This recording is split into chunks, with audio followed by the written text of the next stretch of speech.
Imagine walking through a corridor where the air itself feels heavy with desperation. Limestone Correctional Facility sits in rural Alabama like a concrete cancer, 47 miles from the nearest city, where cell phone towers fear to reach, and ambulances take 73 minutes to arrive. Built in 1987 for $240 million, that's $650 million in today's money, this fortress was engineered to house 2,400 inmates with military precision and maximum efficiency. But here's the forbidden truth buried in the state archives. By 1990, 4,000 men were crammed into those same spaces, sleeping in bunks stacked 3 high, sharing cells designed for one person among 3 desperate souls. The mathematics of human misery don't lie. When you double capacity without doubling staff, when you cut surveillance coverage from 97% to 69% to save money, when door locks take 90 seconds to respond instead of 3, you're not building a prison. You're building a pressure cooker. The architects protested, the guards warned, the inmates planned, and on one humid September night, when the temperature hit 106 degrees inside those cells and the ventilation system wheezed like a dying animal, the inevitable finally happened. The breaking point arrived not with explosions or riots, but with the quiet realization that control had always been an illusion maintained by mutual consent, consent that evaporated with the morning count. Today we open the classified files on America's most brutal correctional experiment. We're diving deep into the architectural blueprints, the budget hearings, the incident reports that were sealed for decades. This isn't just another prison documentary. This is a forensic autopsy of a system that was designed to fail from the moment the concrete dried. If you're ready to explore the dark mathematics of containment, hit that subscribe button and join our community of truth seekers. Because this story isn't just about Alabama, it's about what happens when society decides that human beings can be warehoused like inventory, and what that decision costs all of us. The silence is the first thing that hits you, not the absence of sound. Prisons are never quiet, but the way sound dies here. Swallowed by red clay and pine needles, absorbed into concrete walls that rise like monuments to forgetting. This is Limestone Correctional Facility, and it sits in the heart of rural Alabama like a secret the state would rather not tell. You won't find this place on most tourist maps. 47 miles from Birmingham, 62 from Montgomery, tucked into a valley where cell phone towers fear to reach. The drive here takes you past cotton fields that stretch to the horizon, past farmhouses that haven't seen fresh paint since the Carter administration, past road signs so faded you have to squint to read the mileage. And that's intentional. Everything about this place is intentional. The nearest hospital equipped to handle serious trauma is 73 minutes away by ambulance, assuming the roads are clear and the weather cooperates. The nearest major population center might as well be on another planet. When something happens here, and things do happen, the world doesn't hear about it for hours, sometimes days. Sound travels slowly when it has to cross that much empty space. But we're getting ahead of ourselves. To understand what this place became, we have to understand what it was designed to be. We have to go back to a time when tough on crime wasn't just a slogan, it was a religion. Back to the 1980s, when fear sold newspapers and prison beds filled faster than anyone could count them. The year was 1984, and Alabama was having what politicians like to call a law and order moment. Crime rates were climbing, crack cocaine was making headlines, and voters were demanding action. Not understanding, not rehabilitation, action. The kind that involved concrete and steel and the satisfying click of locks turning.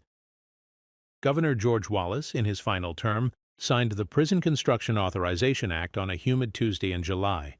The bill allocated $240 million, that's $650 million in today's money, for the construction of 3 new maximum security facilities. The largest would be built in Limestone County, on land that had once grown cotton and soybeans, but now would harvest something altogether different. The legislative debates were brief and brutal. Senator James Patterson from Mobile stood at the podium and declared that Alabama would no longer be soft on crime. The galleries erupted in applause. Representative Sarah Chen from Huntsville worried about operational costs. Where would they find the guards, the medical staff, the administrators needed to run these places? Her concerns were noted and promptly ignored. Construction funding passed by a margin of 87 to 13. Operational funding, they assured her, would come later. It always comes later. The site selection process took 6 months and considered 47 locations across the state. They needed land that was cheap, isolated, and large enough to accommodate not just the prison itself, but the infrastructure that would surround it: employee housing, administrative buildings, maintenance facilities. They needed soil that could support the weight of reinforced concrete. Most importantly, they needed a location where neighbors wouldn't complain about the noise. They found all of that in Limestone County, on a parcel of farmland that had been in the Patterson family, no relation to the senator, for 3 generations. The state paid $2.3 million for 860 acres of red clay and regret. James Patterson Sr., the farmer, took the money and moved to Florida. He told the local newspaper he'd rather grow oranges than watch what was about to happen to his land. The architects came next. Benson, Davies, and Associates out of Atlanta had built prisons before, 14 of them, stretching from North Carolina to Texas. They knew the vocabulary of containment: reinforced concrete walls 18 inches thick, razor wire that caught the light like broken glass, corridors designed to channel movement and eliminate choice. Their blueprint for Limestone called for housing 2,400 inmates across 4 major cell blocks, with a central control room that could monitor the entire facility through 312 security cameras. But budgets have a way of editing dreams. The original design included surveillance coverage for 97% of the facility. After the first round of cost-cutting, that number dropped to 83%. After the second round, 69%. By the time construction began, nearly a third of the prison would operate in electronic blind spots. The architects protested. The accountants prevailed. They always do. The foundation was poured on March 15, 1986. 16,000 cubic yards of concrete, reinforced with enough steel to build a battleship. The contractor, Morrison Hale Construction, employed 437 workers at peak construction. They worked in shifts around the clock because time was money and money was scarce. The original completion date was set for September 1987. Reality had other plans. The first delay came in June, when unexpected bedrock required blasting. The second came in August, when a concrete supplier went bankrupt and deliveries stopped for 3 weeks. The third came in October, when Hurricane Camille's remnants dumped 11 inches of rain in 48 hours and turned the construction site into a red clay swamp. Each delay cost money. Each delay forced compromises. The walls rose anyway, 40 feet high in places, topped with coils of razor wire that caught birds and held them until they died. Guard towers appeared at the corners, their windows tinted dark, so no one could see who was watching. The cell blocks took shape like concrete mountains, each one housing 600 men in spaces designed for 450. Mathematics as architecture, economics as ethics. The doors were installed last, 847 of them, each one controlled electronically from the central command center. In the original design, every door would respond to commands within 3 seconds.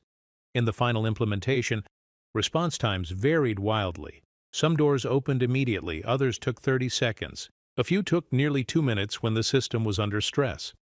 The slower doors were scheduled for upgrade after the facility opened. The funding for those upgrades was delayed, then delayed again, then forgotten. By December 1987, Limestone Correctional Facility was ready to open. On paper. In reality, it was a fortress built on compromises, a machine designed by committee, a system that looked secure from the outside but was held together by prayer and wishful thinking on the inside. The hiring began in earnest that winter. The facility required 312 correctional officers to maintain full staffing, enough to ensure that no guard ever worked alone, that every shift had adequate backup, that emergencies could be handled swiftly and safely. Those were the numbers on paper. Reality painted a different picture entirely. Starting salary for a correctional officer in 1988 was $19,400 annually. That's roughly $51,000 in today's money. Barely enough to support a family, certainly not enough to compensate for the psychological toll of the work. Applications trickled in slowly. Background checks eliminated many of the applicants.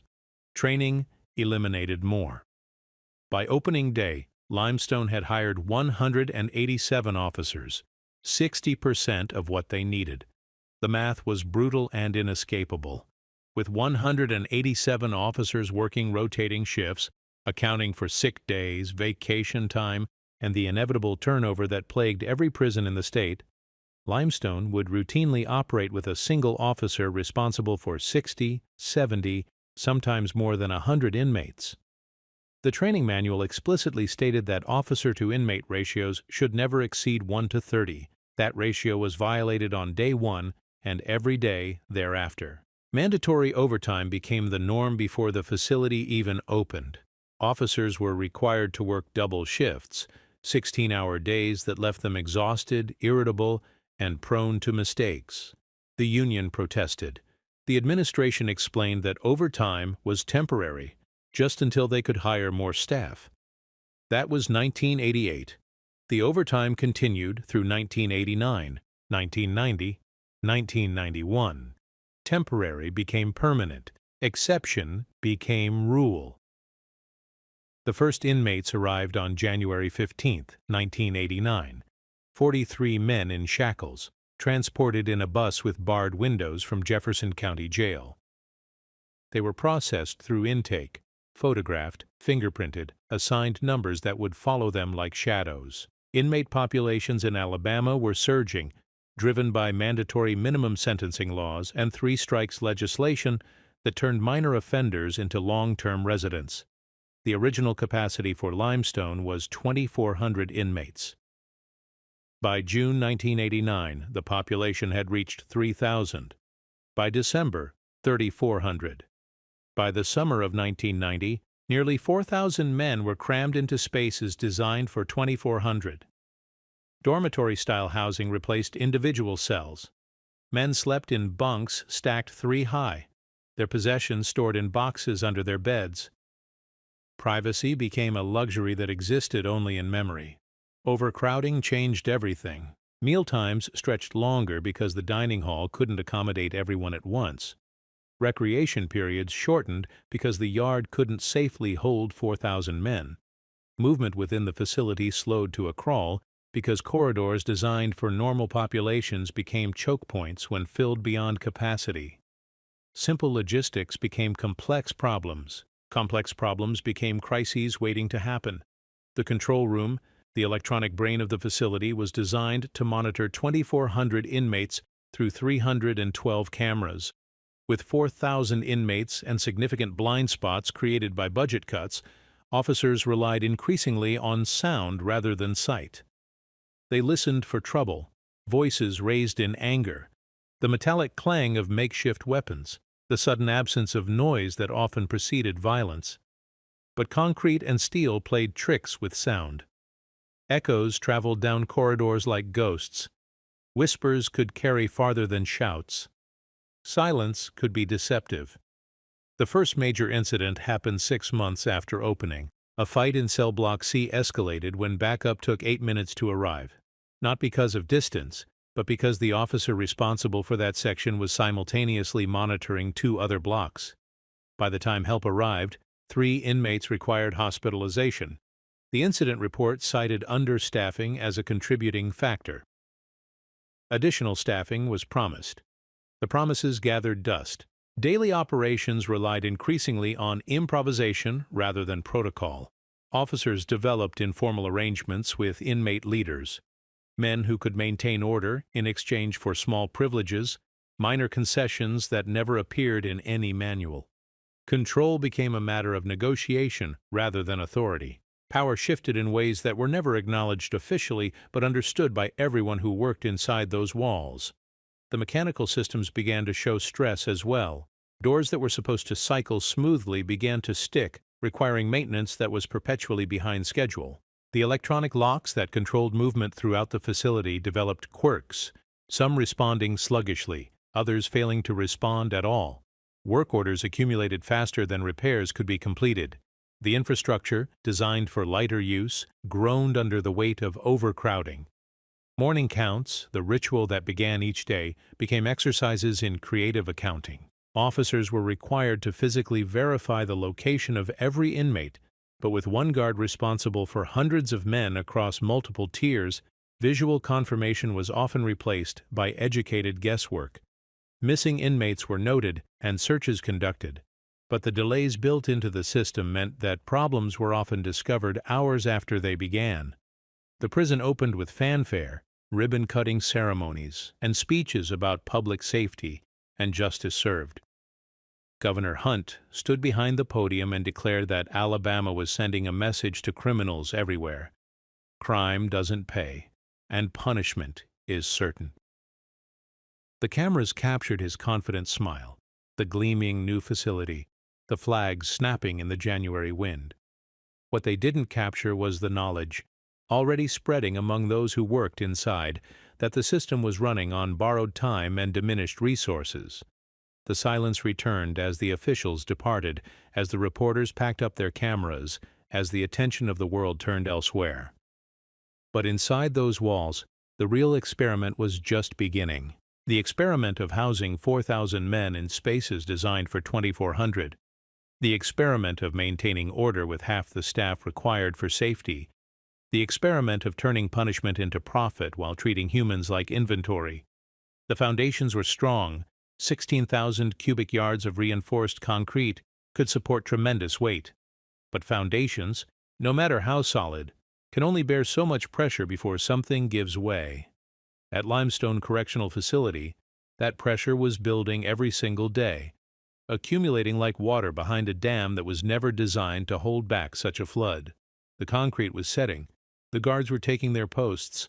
The inmates were settling into routines that would define their existence for years to come.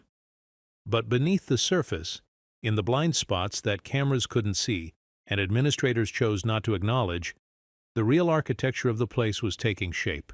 An architecture built not of stone and steel, but of compromises and shortcuts, of policies bent to breaking and protocols honored more in theory than practice. And in the gathering darkness of those first nights, as officers walked corridors they couldn't properly monitor and counted inmates they couldn't adequately supervise, the truth became clear to anyone willing to see it. Limestone Correctional Facility wasn't just a prison. It was a machine designed to run on the edge of failure, a system built to contain the uncontainable while operating under conditions that made containment nearly impossible. The blueprints had been drawn, the contracts had been signed, the doors had been locked. Now came the test, not of the inmates, but of the system itself. A test that would continue every day, every shift, every count, until something finally broke. And in rural Alabama, where sound travels slowly and secrets keep themselves, that break was already closer than anyone dared to imagine. The alarm clock in the central control room buzzes at 4:30 every morning, cutting through the fluorescent hum like a scalpel. This is when the day shift begins, not with coffee and newspapers, but with counts and calculations, with the mathematics of containment that must be solved fresh every 24 hours. Officer Maria Santos has been walking these corridors for 3 years now, long enough to know that the morning count is less about accuracy and more about hope. Hope that everyone who was supposed to be here yesterday is still here today. Hope that the night passed without incident. Hope that the doors will respond when she needs them to, that the radios will crackle to life when backup is required, that the 1,000 small systems that keep this place from exploding will hold together for one more day. She moves through cell block A with practiced efficiency, her footsteps echoing off concrete walls that sweat condensation even in winter. The cells rise in tiers above her, 4 levels of human storage, each level holding twice as many men as it was designed to accommodate. In cell 14 Alpha, 3 inmates sleep in bunks designed for 2. In cell 16 Beta, a man sits on the floor because there's no room for a third bunk. The architecture doesn't lie. Every square foot tells the story of a system pushed beyond its limits. The count should take 90 minutes. On paper. In reality, Santos allows 2 hours because the electronic doors respond slowly, because some cells are dark, and she has to wait for eyes to adjust, because the inmates have learned to make themselves difficult to see when they want to be. Control is an illusion maintained by mutual consent, and that consent is renegotiated every morning at 4:30. The numbers go into a logbook that grows thicker each month. 4,137 inmates as of this Tuesday morning. Capacity, 2,400. The mathematics are simple and damning. Overcrowding isn't an accident, it's a policy, a decision made in budget meetings and reinforced every time another bus arrives from county lockups across the state. Down in the basement, maintenance supervisor Carl Hutchins starts his own kind of count. Broken door mechanisms, 14. Malfunctioning cameras, 28. Work orders pending, 106. Work orders completed last week, 11. The math doesn't balance here either.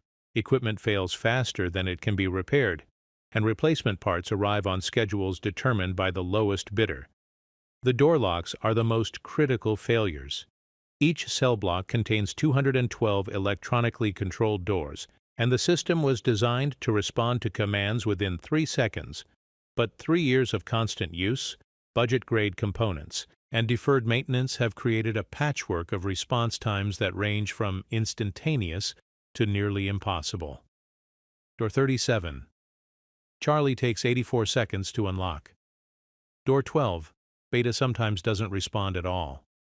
Door 9 Alpha opens randomly, triggered by electrical surges that maintenance can't explain and can't afford to investigate. These aren't just inconveniences. They're life and death variables in a system where seconds matter. When violence erupts, when medical emergencies unfold, when order dissolves into chaos, those extra 60 seconds can mean the difference between control and catastrophe. The officers know this. The administration knows this. The inmates know this too, and they adjust their behavior accordingly. The radio system was installed by Motorola in 1988, state-of-the-art equipment that promised crystal-clear communication throughout the facility. But the prison's architecture, thick concrete walls, multiple levels, metal fixtures everywhere, creates dead zones where radio signals simply disappear. Officer Santos knows every dead zone by heart: the northeast corner of cell block B, the lower level of the dining hall, the entire western corridor of the administrative wing. She's learned to position herself carefully, to stay within range of the repeaters, to assume that when she calls for backup, her voice might not reach anyone at all. The morning meal service begins at 6:15, a logistical exercise that would challenge a military quartermaster. 4,000 men must be fed in a dining hall designed for 1,200. The solution involves 5 separate meal periods, each one requiring complete lockdown of movement throughout the facility while inmates are escorted to and from their meals. The process takes 4 hours. 4 hours when normal operations cease, when programs are suspended, when the prison essentially shuts down to accomplish the basic task of feeding its population. In the kitchen, industrial-sized vats of scrambled eggs congealed while inmates wait their turn. The food is prepared hours before it's served, reheated multiple times, served lukewarm to men who have learned not to complain about things beyond their control. Nutrition is measured in calories per dollar, not vitamins or protein or anything resembling actual nourishment. The annual food budget is $1.4 million, roughly $342 per inmate per year. That's less than $1 per day per person. The math of malnutrition, calculated in spreadsheets and approved in committees that never have to eat the results. Officer James Mitchell works the towers, the observation posts that rise above each corner of the facility like concrete lighthouses. From Tower 3, he can see across the entire yard, watch the movements of hundreds of inmates during recreation periods, monitor the perimeter for signs of trouble. But seeing isn't the same as understanding, and understanding isn't the same as controlling. The yard was designed for 600 inmates maximum. During peak recreation hours, nearly 2,000 men crowd into that space, a density that transforms exercise into a form of applied sociology. Groups form and dissolve based on invisible lines drawn by race, geography, criminal history, gang affiliation. Violence simmers in the overcrowded spaces between these groups, occasionally boiling over into incidents that Tower 3 can observe but cannot prevent.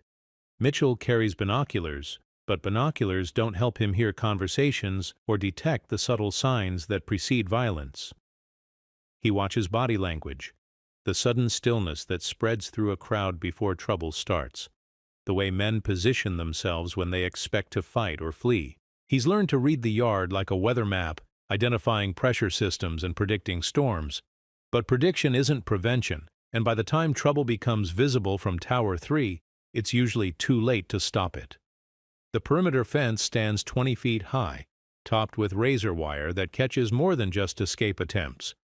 Birds die there regularly, their bodies hanging until maintenance can schedule removal. The wire itself requires constant attention. Rust eats at the metal, weather loosens the moorings, and the occasional vehicle accident on the nearby county road sends debris flying into the barrier.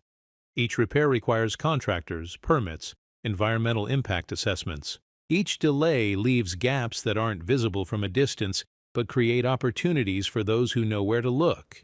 Inside the fence, Officer Sandra Williams makes her rounds through Cell Block D, the newest addition to the facility and already operating at 160% capacity. The cells here were supposed to be model units, single occupancy, better lighting, improved ventilation. Instead, they house 3 men each in spaces that barely accommodate one. Personal possessions are stored in plastic bags because there's no room for lockers. Privacy exists only in theory. The noise level in Cell Block D is constant and overwhelming. Conversations, arguments, radios, television sets, the mechanical sounds of ventilation systems struggling to move air through overcrowded spaces. Officers communicate by shouting, inmates by screaming. Normal conversation becomes impossible. The architecture amplifies everything while muffling nothing. Sound bounces off concrete walls and steel fixtures, creating an acoustic environment that breeds tension and exhaustion in equal measure. Williams checks cells methodically, looking for contraband, signs of self-harm, evidence of the 1,000 ways that desperate men adapt to impossible circumstances. In Cell 47, she finds a rope braided from torn sheets. In Cell 52, a knife shaped from a toothbrush handle. In Cell 61, a small fire set in a coffee can for warmth because the heating system can't keep up with the demands placed on it. Each discovery requires paperwork, investigations, disciplinary action. Each incident creates more work for a staff already stretched beyond reasonable limits. The medical unit operates with 2 nurses and 1 doctor for 4,000 inmates. Dr. Patricia Chen works 12-hour shifts and longer, treating everything from routine illnesses to serious injuries to psychiatric emergencies that require specialized care the facility isn't equipped to provide. The nearest hospital is 73 minutes away by ambulance, assuming traffic conditions are favorable and the patient's condition is stable enough to survive the transport. Medical supplies are ordered monthly and rationed carefully. Antibiotics expire before they can be used because infection rates are lower than the quantities required by bulk purchasing agreements. Pain medication is restricted to prevent diversion and abuse. Mental health treatment consists primarily of pharmaceutical intervention, pills dispensed through slots in cell doors to men who may or may not be taking them as prescribed. Therapy sessions are scheduled weeks in advance and canceled frequently due to staffing shortages. The infirmary has 12 beds for 4,000 inmates. During flu season, or when violence spikes, or when the routine illnesses that accompany overcrowding spread through the population, those 12 beds become a triage system that would be familiar to battlefield medics. Treatment priorities are determined not by medical need alone, but by available resources, transportation logistics, and the brutal calculus of who can wait and who cannot. At 3 in the afternoon, the day shift begins its transition to evening coverage. Officer Santos completes her final count, noting discrepancies that will need to be resolved by the next shift. The numbers never balance perfectly. Men are in transit to medical appointments, disciplinary hearings, court appearances. Others are in isolation, protective custody, or places that exist in the gray areas between official categories. The count is close enough for paperwork, distant enough from reality to cause problems later. The shift change briefing takes place in a conference room that smells of coffee and disappointment. Outgoing officers report incidents, concerns, rumors that might affect security. Incoming officers take notes and ask questions that don't have good answers. How many inmates are currently in medical isolation? Approximately 30. Why only approximately? Because medical records don't always match housing assignments. When will the broken camera in cell block B be repaired? Maintenance says next week. But maintenance has been saying next week for 2 months. Officer David Brooks takes over Tower 3 from Mitchell, inheriting not just a position, but a perspective. From 40 feet above the yard, the prison looks almost manageable. Orderly rows of buildings, inmates moving in predictable patterns, walls that appear solid and secure. Distance creates the illusion of control, but Brooks knows that illusions don't stop riots or prevent escapes or save lives when violence erupts in spaces where help is always too far away or too slow to arrive. The evening meal service begins at 5:30, another 4-hour logistics exercise that transforms the prison into a series of locked corridors and controlled movements. Inmates who exhibited perfect behavior during the day can become unpredictable when hunger and fatigue combine with overcrowding and tension. Small disputes escalate into larger problems. Patience, always in short supply, disappears entirely. In the kitchen, the dinner menu consists of items chosen for their storage life and preparation simplicity rather than nutritional value or taste. Canned vegetables, processed meat, bread that was baked yesterday and will be stale by the time it's served. The men eat quickly and in silence, not because they're required to, but because the schedule allows 22 minutes per meal period, and there's nowhere to go afterward except back to cells that offer no relief from crowding or noise. The night shift arrives at 10:30, 12 officers responsible for maintaining order among 4,000 inmates during the hours when darkness amplifies every sound and magnifies every fear. Overnight coverage means 1 officer for every 333 inmates, a ratio that makes supervision impossible and crisis response dependent on luck rather than preparation. Officer Angela Rodriguez walks the corridors with a flashlight that cuts through darkness but not through the fundamental problems that define this place. Her radio crackles occasionally with routine reports. All clear in cell block A, minor disturbance in block C, resolved without incident, maintenance request for a leaking pipe in the administrative wing. The routine nature of these reports masks the reality that most problems go unreported simply because there's no one available to respond to them. The lights dim at 11 o'clock, but the prison never truly sleeps. Men lie awake in overcrowded cells, listening to the breathing and movements of cellmates they didn't choose and can't escape. Conversations continue in whispers that carry farther in darkness than voices do in daylight. The night brings its own sounds. The mechanical cycling of ventilation systems, the distant hum of electrical equipment, the occasional clang of metal that might be nothing or might be everything. Emergency calls during night shifts face response times that would be unacceptable in any other environment. A medical emergency in cell block D means a single officer must unlock multiple doors, navigate crowded corridors, and provide assistance while waiting for backup that might be handling another crisis on the opposite side of the facility. Time stretches when lives hang in the balance, and at Limestone, time moves slowly through concrete and bureaucracy. The control room during night hours is staffed by 1 person, a single officer responsible for monitoring camera feeds from 300 locations, managing electronic door controls for 847 individual barriers, and coordinating radio communications for 12 officers scattered across 68 acres of prison complex. The electronic systems that seemed impressive during daylight hours become overwhelming when darkness limits visibility and reduces the human workforce to skeleton crews. Camera monitors flicker occasionally, displaying static or blank screens when equipment fails or electrical interference disrupts signals. The officer in control room can see perhaps 60% of what happens within the facility at any given moment. The remaining 40% occurs in blind spots created by budget cuts, maintenance delays, and the simple physics of placing cameras in buildings designed for security rather than surveillance. At 2 in the morning, Officer Rodriguez completes her hourly rounds. walking corridors that echo with the sounds of 4,000 people trying to sleep in conditions that make rest nearly impossible.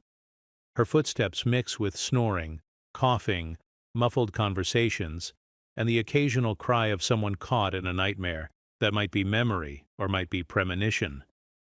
The count at dawn will begin in 2.5 hours, starting the cycle again. Numbers that don't balance. Systems that don't work properly. People trying to maintain order in an environment designed for failure. The morning shift will inherit the problems that night shift couldn't solve, just as night shift inherited the problems that day shift couldn't resolve. Problems accumulate in institutions like sediment in a riverbed, building layer upon layer until the weight becomes impossible to bear. But for now, in the small hours when darkness hides the rust on the razor wire and shadows mask the cracks in the concrete, Limestone Correctional Facility maintains its illusion of control. The walls still stand, the locks still lock, the guards still walk their beats, order persists through momentum and habit rather than design or adequacy. And in the silence that passes for peace in a place where peace is always temporary, the machine continues its work, grinding men and guards and hope into something that serves the needs of no one while satisfying the demands of systems that measure success in dollars saved rather than lives preserved. Tomorrow will bring new problems, new failures, new tests of a system that was never designed to handle what it's asked to do. But tomorrow is still hours away, and for now, the darkness provides cover for inadequacies that daylight will expose again and again, until something finally breaks in a way that can't be hidden or ignored or explained away in committee meetings and budget hearings. The machine runs on, imperfectly, dangerously, inevitably toward the moment when all the small failures accumulate into something too large to contain within these walls. The summer of 1992 arrives in Alabama like a fever that won't break. Temperatures climb past 90 degrees by 10 in the morning and stay there until well after sunset, turning the concrete corridors of Limestone Correctional Facility into ovens that bake 4,000 men in their own sweat and desperation. The air conditioning system, designed for 2,400 people in a cooler climate, wheezes and strains against the heat load, pushing lukewarm air through vents that can't possibly cool the overcrowded spaces beneath them. Officer Maria Santos, now in her 6th year walking these corridors, notices how heat changes everything. Men move slower in the morning, conserving energy for the long day ahead. Tempers flare faster when the afternoon sun beats down through windows that can't be opened, in cells where 3 men share space designed for 1. The medical unit reports a 30% increase in incidents during heat waves, dehydration, exhaustion, fights that start over access to sinks and fans and the few cool spaces that exist within these walls. The ventilation system groans audibly now, mechanical sounds that echo through the building like the labored breathing of something dying. Maintenance Supervisor Carl Hutchins has submitted 17 work orders for HVAC repairs in the past month alone. The central cooling unit requires parts that take 6 weeks to order and cost more than the annual maintenance budget allows. The industrial fans that were installed as temporary measures 3 summers ago have become permanent fixtures, their constant noise adding to the acoustic chaos that makes communication difficult and rest impossible. Heat amplifies everything. The smell of 4,000 unwashed bodies pressed into inadequate space. The sound of arguments that escalate faster when men are stripped of comfort and dignity by temperatures that rise beyond human tolerance.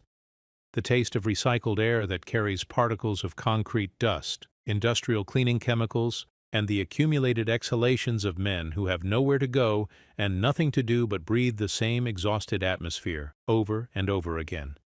In Cell Block D, the newest section of the facility, 3 men share a space that measures 8 feet by 12 feet.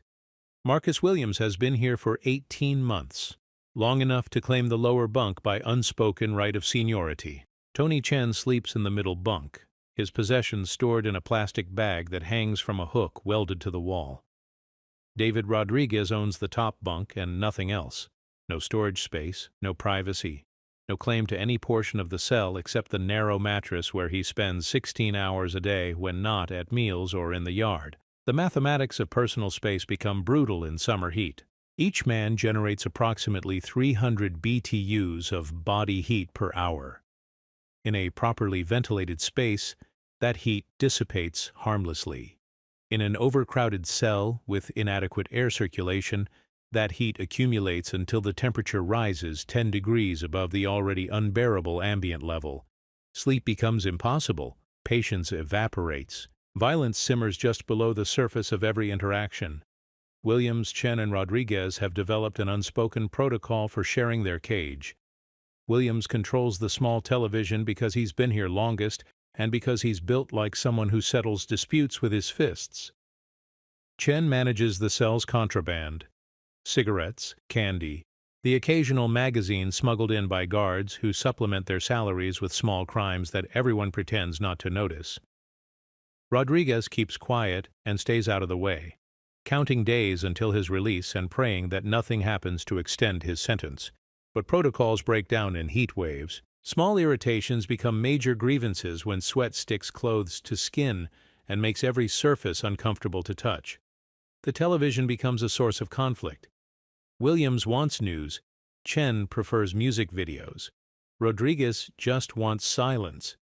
The single fan belongs to Williams by right of acquisition, but its placement affects everyone in the cell. Personal hygiene becomes a group concern when showers are rationed and deodorant is considered contraband. The shower schedule illustrates the mathematical impossibility of maintaining human dignity in an overcrowded system. 4,000 inmates, 48 showerheads, 15 minutes per session.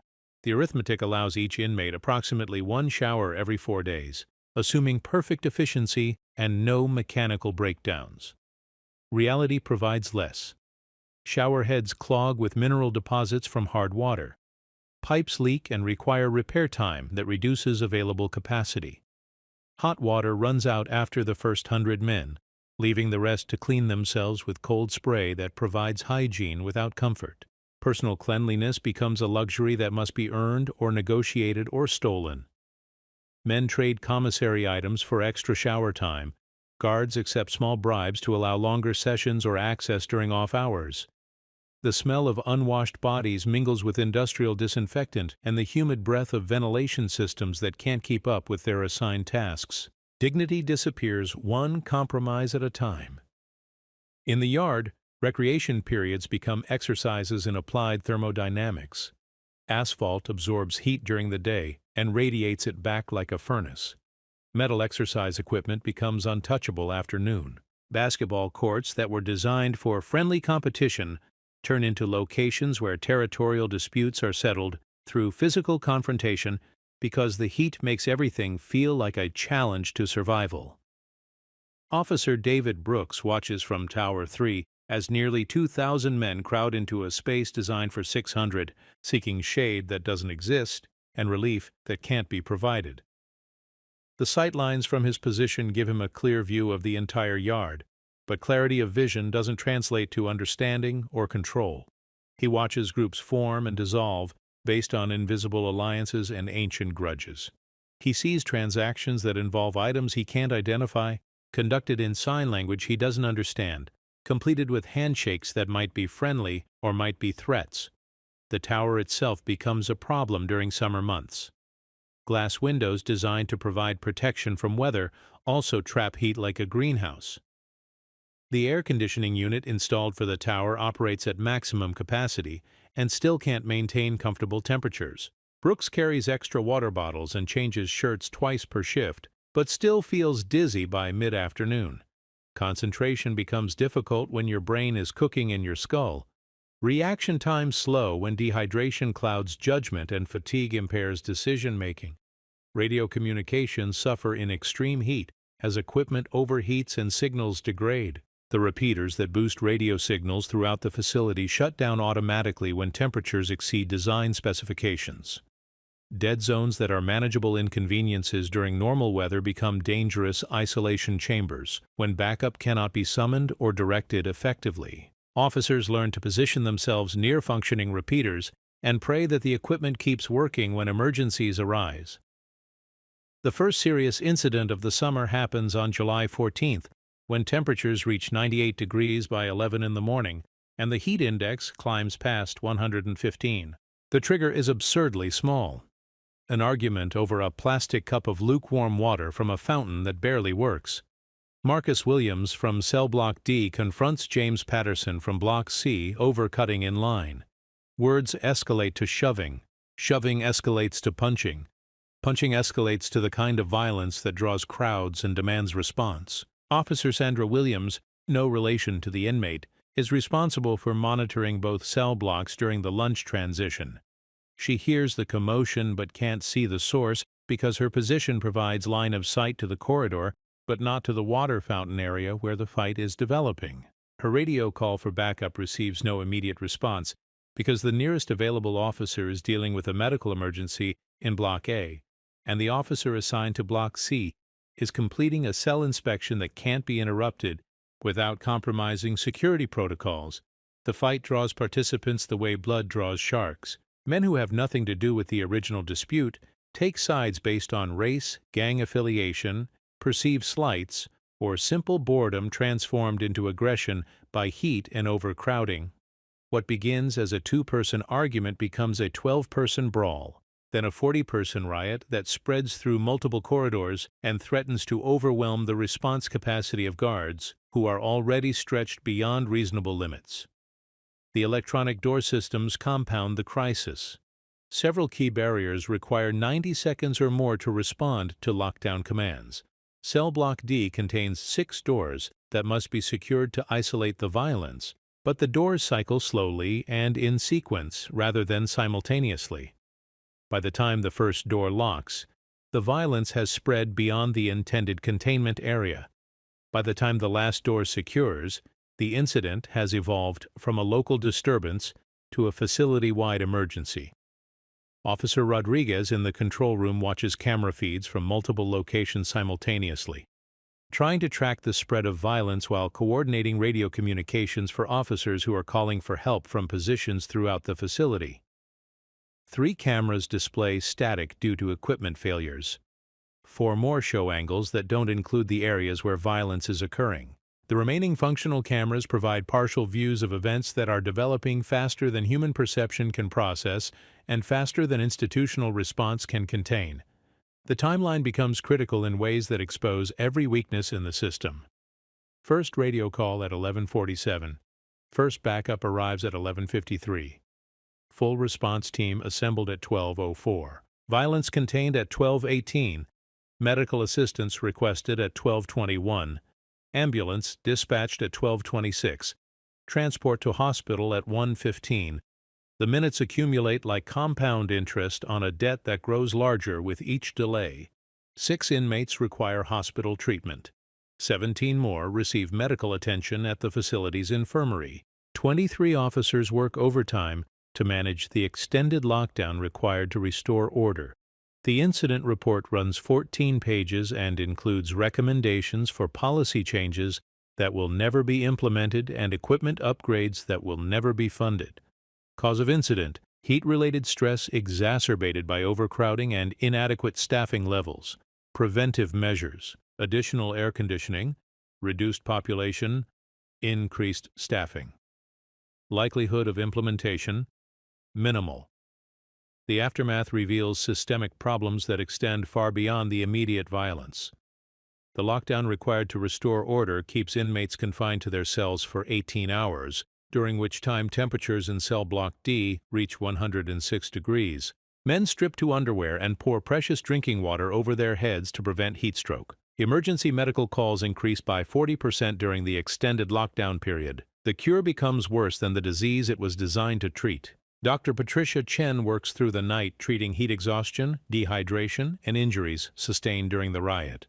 The medical unit's 12 beds fill rapidly with patients who require IV fluids, observation, and treatment for conditions that wouldn't exist in a properly climate-controlled environment. Additional patients are treated in the corridors, on stretchers and folding chairs, in conditions that would violate every standard of medical care outside these walls. The investigation that follows identifies multiple system failures, but recommends solutions that require funding the facility doesn't have and policy changes that administrators won't support. Air conditioning upgrades would cost $2.3 million. Population reduction would require transferring inmates to other facilities that are also overcrowded. Additional staffing would increase operational costs by 15% annually.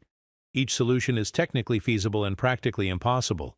Heat becomes the enemy that can't be fought directly, only endured and managed and survived. Inmates develop coping strategies that prison officials pretend not to notice. Wet towels draped over heads and shoulders to create primitive evaporative cooling. Rationed water saved from meals to replace fluids lost through constant sweating. Sleeping schedules adjusted to take advantage of the few hours between midnight and dawn when temperatures drop below unbearable. Officers adapt as well.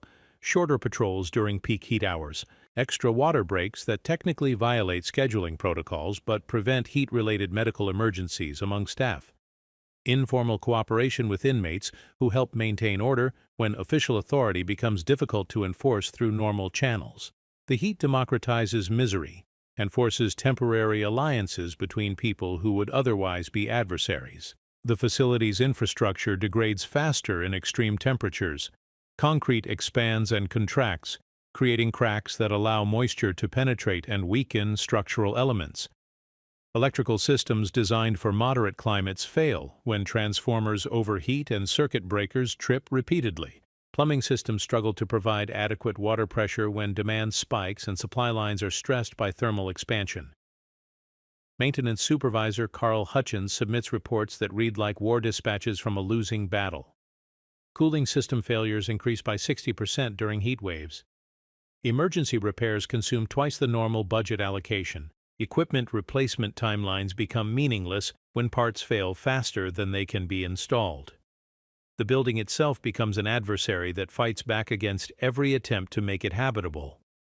The psychological effects of extreme heat in overcrowded conditions create problems that extend far beyond physical discomfort. Men who were managing their sentences successfully before the summer begin exhibiting signs of stress that manifest as aggression, depression, or complete withdrawal from social interaction. Disciplinary infractions increase by 30% during heat waves. Sick call requests double. Prescription medication usage rises as inmates seek pharmaceutical relief from conditions that require environmental solutions. Sleep deprivation becomes chronic when nighttime temperatures remain above 80 degrees inside cells that have no air circulation. Men lie awake listening to the labored breathing of cellmates who are suffering from the same heat-induced insomnia. Exhaustion accumulates day after day, creating a population that is physically weakened and emotionally volatile.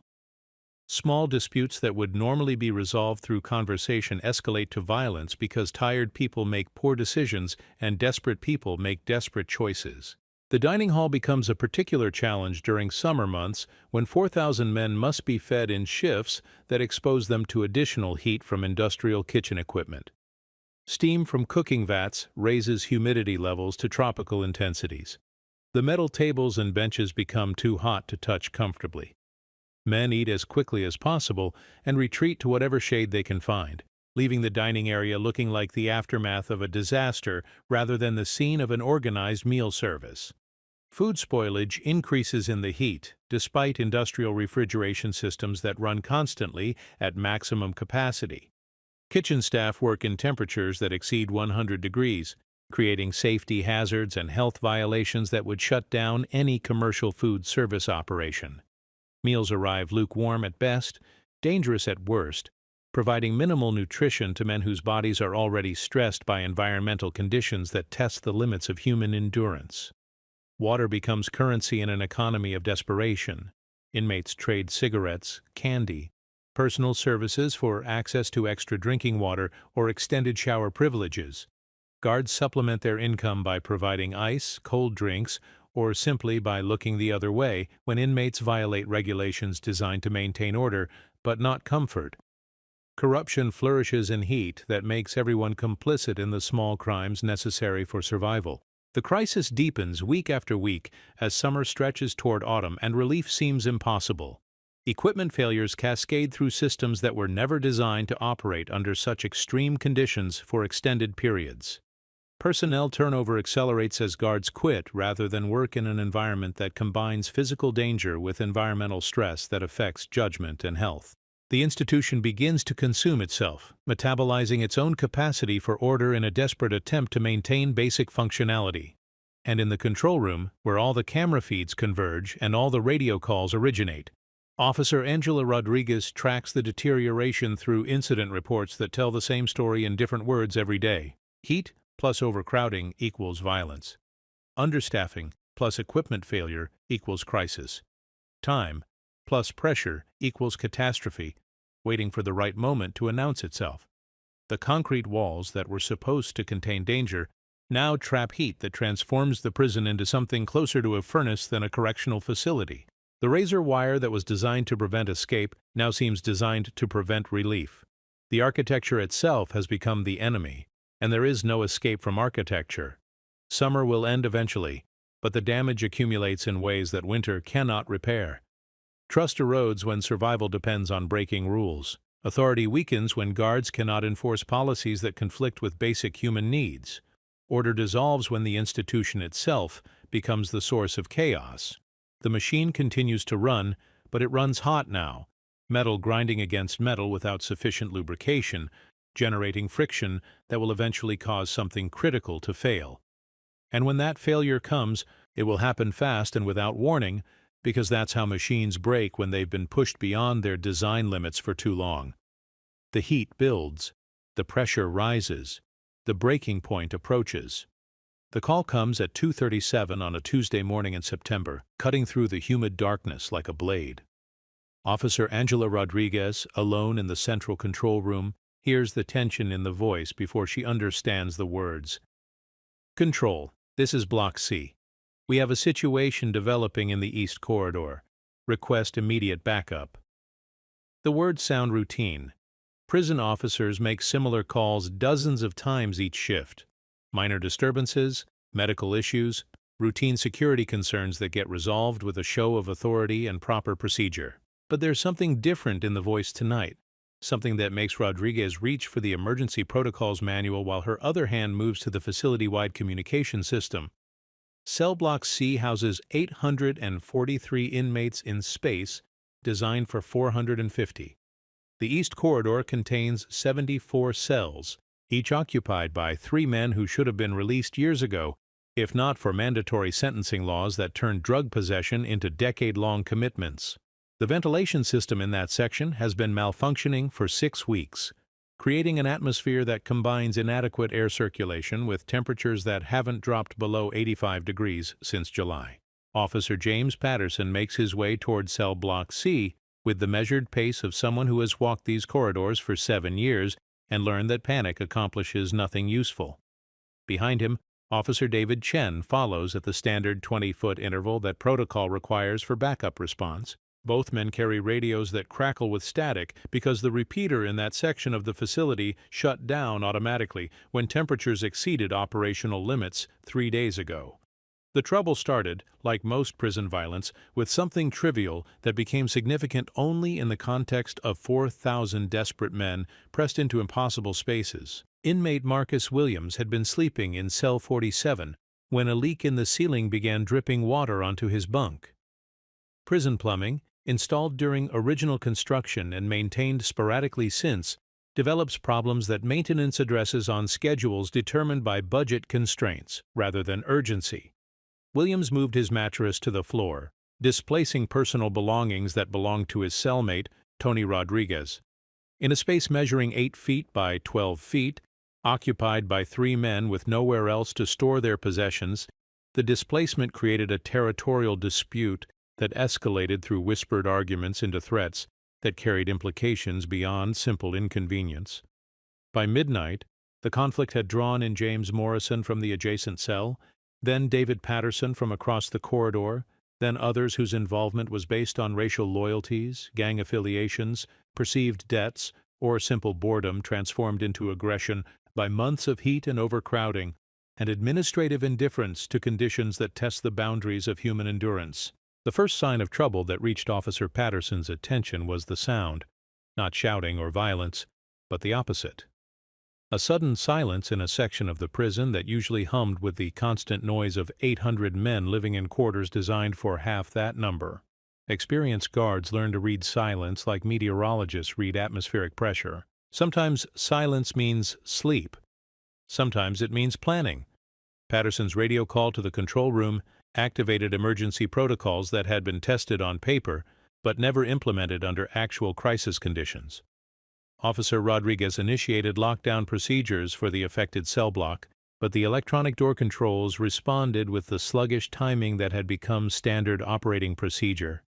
Doors that should have locked within 3 seconds took 30, 40, sometimes 90 seconds to complete their cycles. The delay created opportunities that inmates had been studying for months, mapping the timing of electronic responses and identifying the windows of vulnerability that opened whenever the system was stressed beyond normal capacity.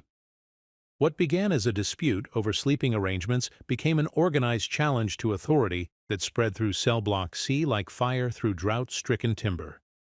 By 2:45, 12 inmates had overpowered the single guard responsible for monitoring their section, taking his keys, radio, and the chemical spray that was supposed to provide protection against exactly this type of situation. The guard, Officer Michael Santos, no relation to Maria Santos from the day shift, was locked in his own equipment closet, unharmed but effectively neutralized as a source of intervention or communication. The inmates moved with purpose that suggested planning rather than spontaneous uprising. They knew which doors to unlock first, which corridors to control, which communication systems to disable. Cell Block C became effectively autonomous, a separate territory within the larger prison where normal rules no longer applied and official authority existed only as a memory of what had been possible before the balance shifted. Rodriguez in the control room watched camera feeds that showed partial views of events developing faster than institutional response could contain them. Her training manual contained procedures for riot control, but those procedures assumed adequate staffing, functional communication systems, and door controls that responded predictably to commands. None of those assumptions matched current reality. The timeline becomes a chronicle of system failure, measured in minutes that stretch like hours. 2:47. Additional backup requested from off-duty personnel. 2:53. State police notification initiated. 3:04. Tactical team dispatch approved. 3:18. External assistance, estimated arrival time 75 minutes. 3:26. Medical emergency reported in Block C. 3:31. Ambulance dispatch delayed due to security concerns. Inside cell Block C, the absence of immediate response created a power vacuum that filled with the kind of authority that emerges when normal rules disappear. Inmate hierarchies that had operated informally for years became explicit command structures. Men who had been planning this moment for months took control of essential systems, water, electricity, communications, while others secured weapons improvised from materials that prison regulations couldn't eliminate because they were necessary for basic human functions. The heat amplified everything. Stress, adrenaline, fear, and excitement combined with temperatures that made thinking difficult and decision-making impaired. Men who might have remained passive observers under normal conditions found themselves drawn into events that moved with momentum independent of individual choice. The crisis fed on itself, growing larger and more complex with each passing minute. Officer Patterson and his backup reached the entrance to cell block C at 3:06, only to discover that their access cards no longer functioned for the electronic locks that secured the area. The inmates inside had somehow disabled or reprogrammed the door controls, creating an improvised fortress that could be entered only by force or negotiation. Neither option appeared immediately available. The facility's emergency response plan called for tactical intervention when normal security measures failed, but tactical teams required equipment, planning, and personnel that weren't immediately available at 2:30 on a Tuesday morning in rural Alabama. The nearest specialized response unit was based 90 miles away in Birmingham, assuming favorable traffic conditions and immediate dispatch approval through channels that moved slowly even during declared emergencies. State police notification procedures required approval from facility administration, but the warden lived 45 minutes away, and the assistant warden was attending a conference in Montgomery.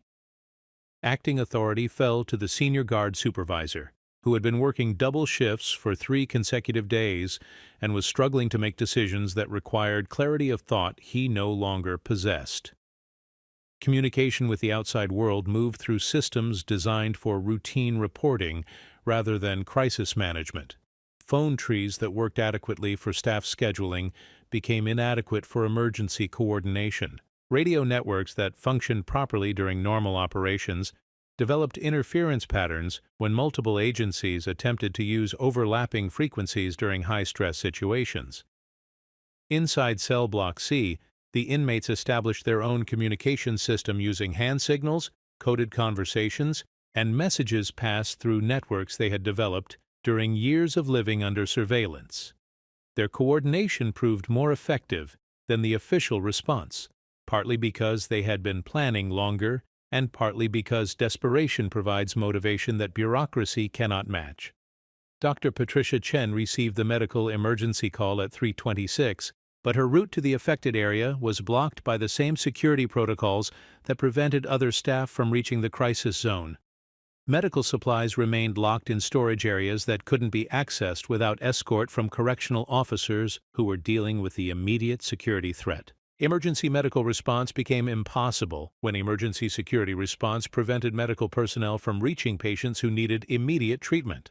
The ambulance dispatch encountered similar problems when emergency medical technicians were told they couldn't enter the facility until the situation was secured.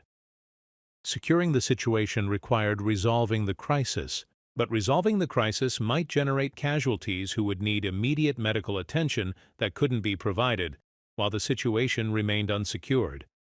The circular logic trapped everyone in procedural loops that prioritized liability management over life preservation. Equipment failures cascaded through systems that had been operating at maximum capacity for years without adequate maintenance or replacement.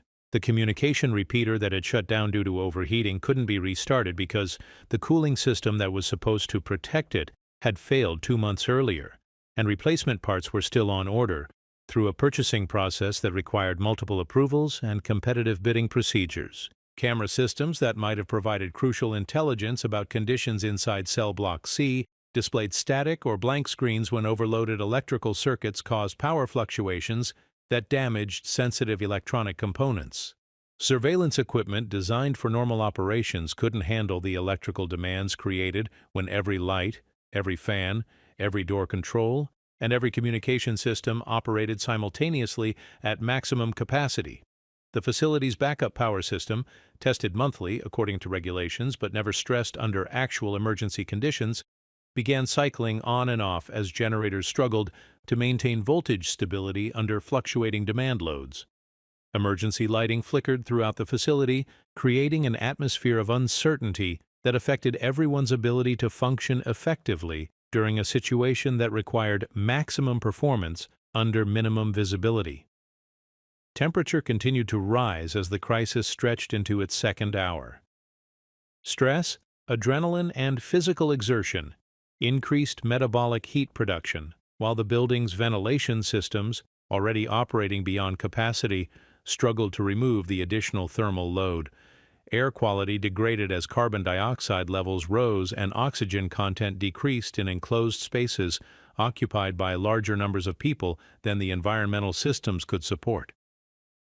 Dehydration affected decision-making on both sides of the crisis. Guards working extended shifts in extreme heat couldn't think clearly about tactical options. Inmates cramped into overcrowded spaces without adequate water access became increasingly volatile as their physical condition deteriorated. Medical emergencies multiplied as heat exhaustion compounded the stress of confrontation and the exertion of sustained conflict.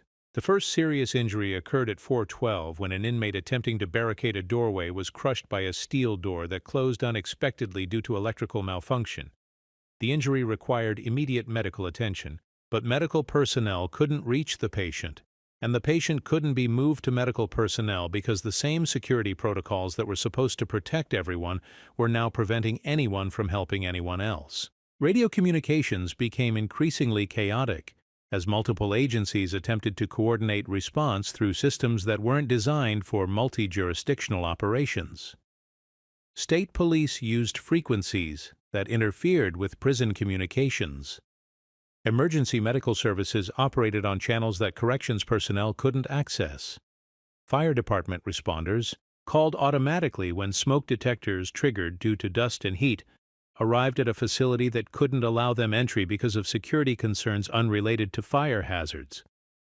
Officer Rodriguez in the control room found herself coordinating responses through communication systems that were failing faster than they could be repaired. Phone lines overloaded when too many calls attempted to use limited switching capacity. Radio channels became unusable due to interference. Computer systems slowed to crawling speeds when network traffic exceeded bandwidth limitations that hadn't been upgraded since original installation. The tactical response team finally arrived at 4:47, but their equipment was designed for urban environments rather than the specialized challenges of prison architecture. Body armor that provided protection against small arms fire became dangerous when worn during physical exertion in extreme heat. Communication equipment calibrated for city operations couldn't penetrate the thick concrete walls and metal fixtures that defined the prison's construction. Entry procedures that worked effectively in normal buildings became complex problems when applied to structures designed to prevent entry even by authorized personnel. The same architectural features that were supposed to keep inmates inside also kept responders outside when electronic access controls malfunctioned or were deliberately disabled by people who understood the systems better than the people trying to override them. Negotiation attempts failed because the inmates' demands weren't focused on escape or specific grievances that could be addressed through compromise. Their primary demand was relief from conditions that the facility couldn't improve without fundamental changes in population, staffing, and infrastructure that required legislative action and budget allocations that moved on timescales measured in years rather than hours. The crisis stretched toward dawn, with both sides trapped in a situation that had no good resolution. The inmates couldn't surrender without facing severe disciplinary action that would extend their sentences and worsen their living conditions. The authorities couldn't concede to demands they couldn't fulfill and couldn't use force against people who were already demonstrating that force had limited effectiveness when applied to desperate people in defensible positions. Heat and exhaustion began to affect everyone's judgment as the confrontation entered its sixth hour. Guards who had been working since the previous evening struggled to stay alert. Inmates who had been living on adrenaline and anger found their energy flagging as dehydration and stress took their inevitable toll. The crisis began to dissolve not because anyone solved it, but because human beings cannot maintain peak intensity indefinitely under adverse conditions. The resolution, when it came, was neither victory nor defeat, but simple exhaustion. One by one, inmates began to realize that they had achieved nothing except temporary disruption of a system that would return to its previous state regardless of what happened during these few hours of rebellion. They had proven that the prison couldn't contain them, but they had also proven that they had nowhere to go even when containment failed. By 7:15, Cell Block C was secured and normal operations resumed. The incident report would run 27 pages and identify dozens of system failures, procedural gaps, and equipment deficiencies that contributed to the crisis. The recommendations would call for improved staffing, better equipment, enhanced training, and facility modifications that would cost millions of dollars and require years to implement. None of the recommendations would be implemented. The crisis had exposed fundamental problems, but exposing problems wasn't the same as solving them. The machine would continue to run on inadequate resources, pushing toward the next breaking point that would arrive as inevitably as the next shift change, or the next budget cycle, or the next hot summer that would test limits that had already been proven inadequate. The concrete walls still stood. The razor wire still gleamed. The cells still held their human cargo. But something had changed during those 6 hours of darkness, something that couldn't be repaired with maintenance requests or managed with policy revisions. The illusion of control had cracked, and cracks in institutional authority don't heal the way cracks in concrete do. The breaking point had arrived and passed, leaving behind damage that was invisible but permanent. Everyone who had been present knew that the system had failed its most basic test. The question now wasn't whether it would fail again, but when, and whether anyone would be prepared for the next time the machine finally admitted it couldn't do what it was designed to do. The sun rose on a facility that looked exactly the same as it had the previous day, but functioned with the knowledge that appearances could be deceiving and that control was always more fragile than it seemed.